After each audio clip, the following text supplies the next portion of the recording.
is really angry. Look.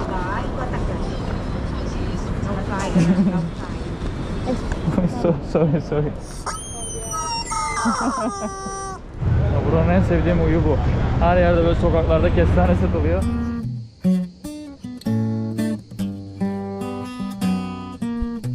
Bugün varsın, yarın yoksun. Kocaman bir çığlık olsun. Benim derdim senin olsun. Bilen bilsin, duyan duysun. Aşk içinde, yalan içinde.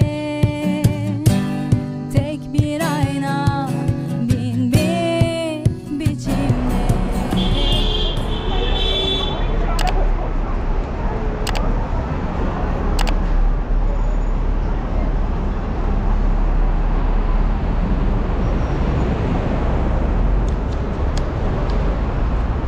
Herkese selamlar. Yeni bir günle karşınızdayım. Ben Aykut Çoban.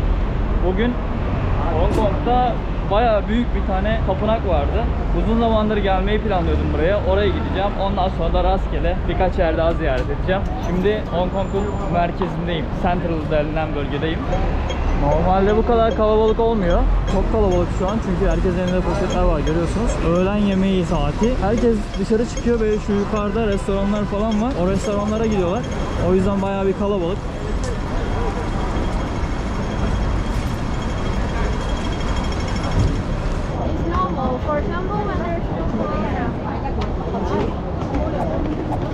Böyle marketlerle dolu olan bir caddeden yukarı doğru çıkacağız şimdi. Şu şapkalar çok meşhur Hong Kong'da. Kızlar sürekli onlardan giyiyor. Bu yıl inek olduğu için boğa yeni yılı. İnek, boğa artık ne söylerseniz söyleyin. Cow, biber.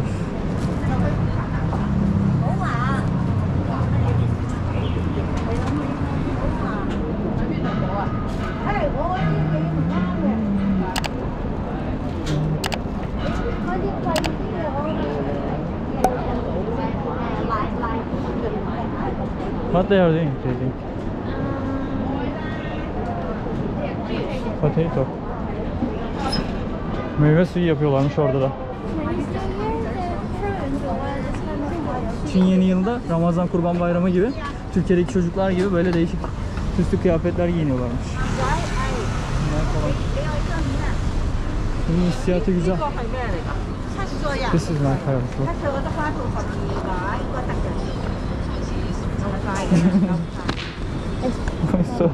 Sorry. Okay, let's go.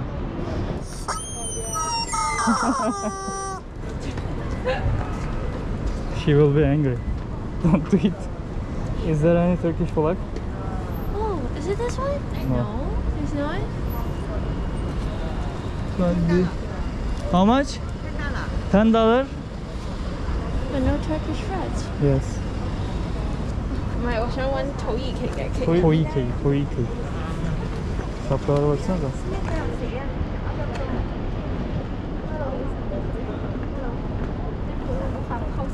How is it? Look like cowboy. Oldu mu? 48. Evet, Trump'ın kafası var.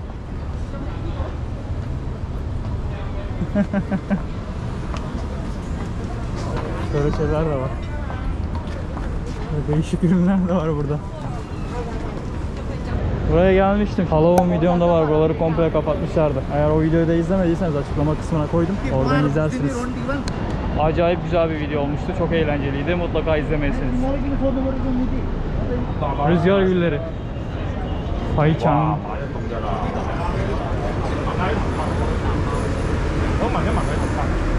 Bir yıl önce buraya gelmiştim arkadaşlar. Ama hiç böyle değildi. Dop doluydu. Şu an boş. Bir video kaydediyorlar ama bilmiyorum.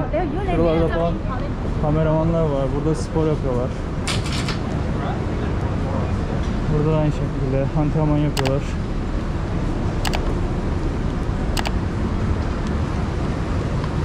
What they are recording? Did you ask? Yeah, they're filming.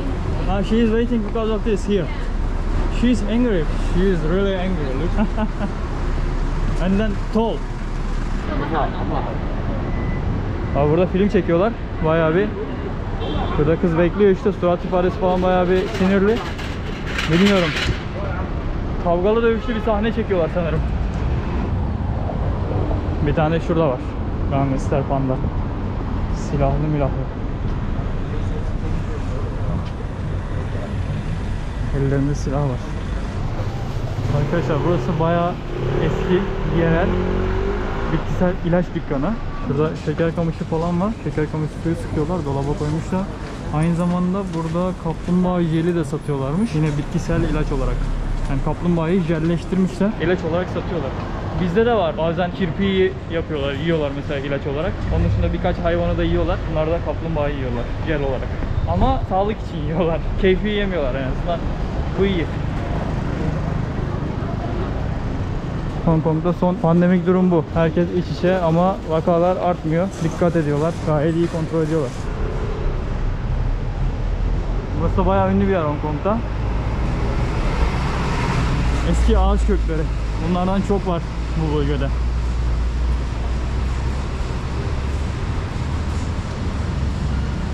Ağaç bildiğin yarısı kökü dışarıda, yarısı toprağın içinde, kayanın dibine gömülmüş. Hayata tutunmuş. Şöyle bir binanın yüksekliğini göstereyim. Devam edelim. Her yerde ücretsiz tuvaletler var. Bunu zaten daha önce de söylemiştim. Ücretsiz ve her tuvalette hemen minimum en az bir, zaman zaman da 2 kişi temizlikçi oluyor. Sürekli temizliyorlar. Eğer olur da böyle gördüğünüz gibi bir çalışma falan yapılacak olursa bu şekilde tamamen sıkı bir önlem alıyorlar. Kapatıyorlar etrafını. Ve gittiklerinde giderlerken o çalıştıkları yeri mesela işleri bitmediyse bu şekilde böyle plastik şeylerle örtüyorlar. Kapaklarla. İnsanlar içine düşmesin, zarar görmesin diye. Önlem had safhada. Gerçekten sıkı önlem alıyorlar bu konuda. Bu çok hoşuma gidiyor benim. İnsanları gerçekten düşünüyorlar. Görünüyor mu bilmiyorum. Geldik tapınağa. Buralar komple sis, tütsü sisi olmuş. Kokusu da burnuma gelmeye başladı. Burada edebiyat tanrısı, sivil tanrı, ondan sonra dövüş tanrısı falan var içeride.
Bu kısma gelenler, burada dua edenler only here, right? Only here.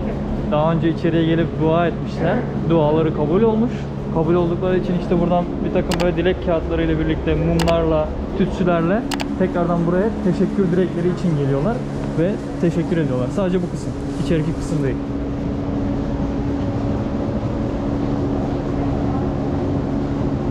Şu arkada zaten onlarca Buda veya Tanrı artık her neyse onlar var. Yine oradan teşekkür dileklerini alıyorlar, yakıyorlar. Tütsülerle birlikte dualarını ediyorlar. En son çıkarken burada bir de böyle bir davul var. Kutuya para atıp yine dilekleyip buna vuruyorlar.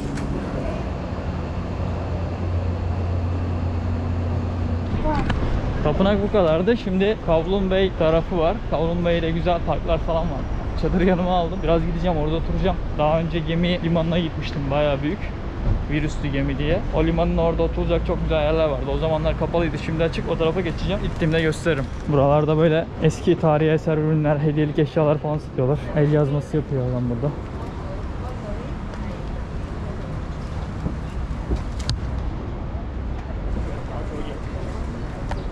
Thank you.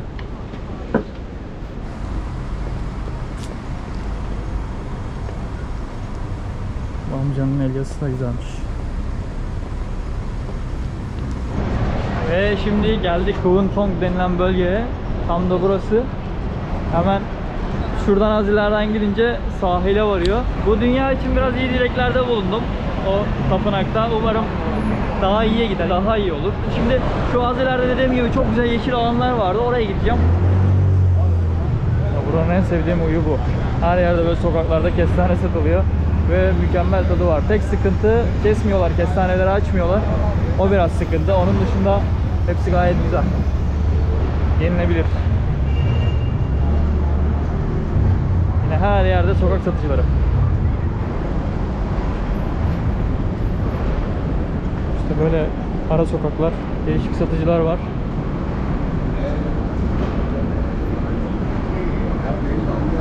İkinci el, sıfır ürünler.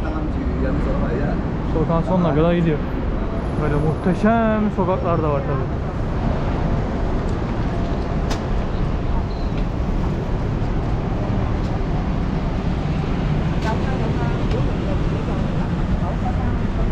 Kuru meyve ve kuru yemiş.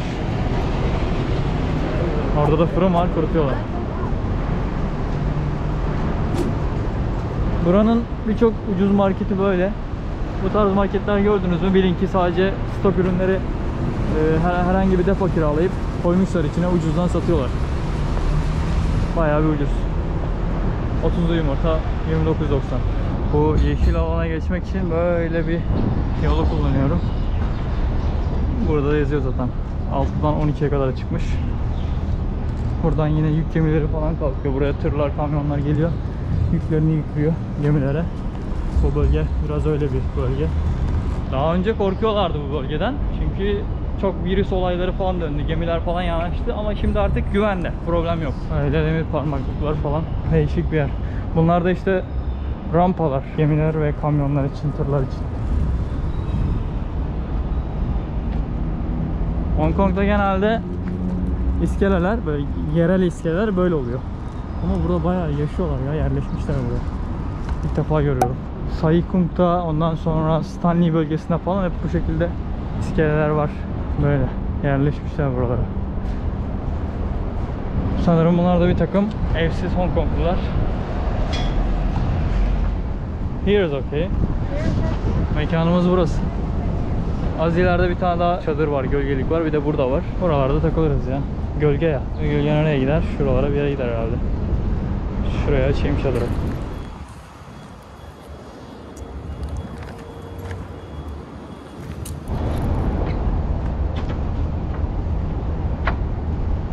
Küçük botlar tekrardan çıkmış geri gidiyor. Bu sanırım buradaki büyük gemilerin sahipleri veya bu yatları falan kiralıyorlarsa saatlik, o gelen misafirleri, müşterileri bunlarla taşıyorlar. Bu da helikopter. Bu arada burada helikopter turları var.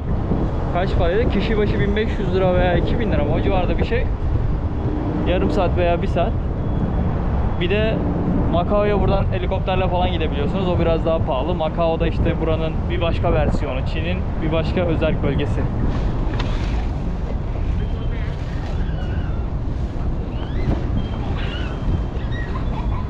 Bir sürü baloncuk geliyor buraya. Çocuklar. Çadırı kurdum buraya. Oradan böyle manzara güzel. Şurada hala röportaj tarzında bir şey yapıyorlar.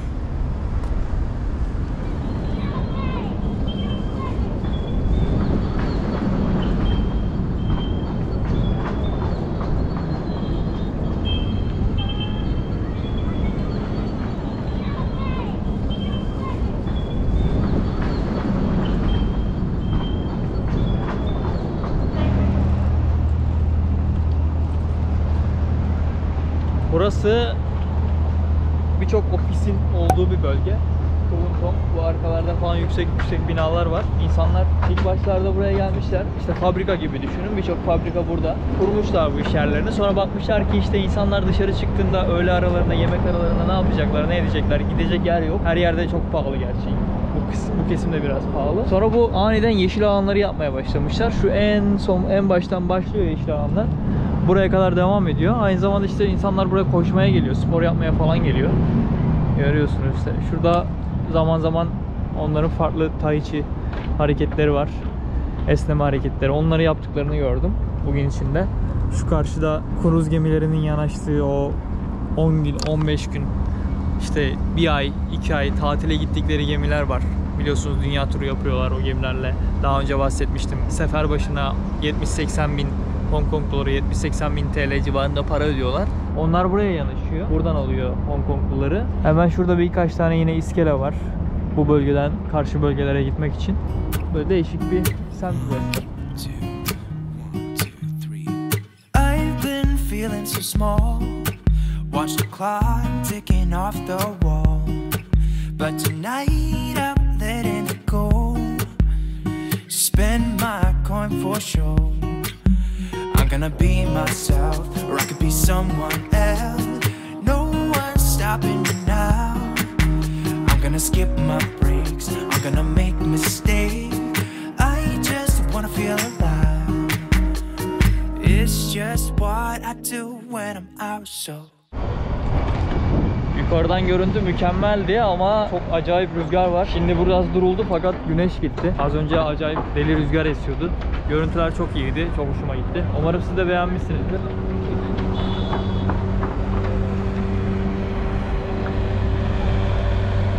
Her neyse, öyle böyle derken bir vlogun daha sonuna geldik arkadaşlar. Kendinize iyi bakın. Görüşmek üzere. Bay bay. Try not to hold me down, feel alive when I'm in this town.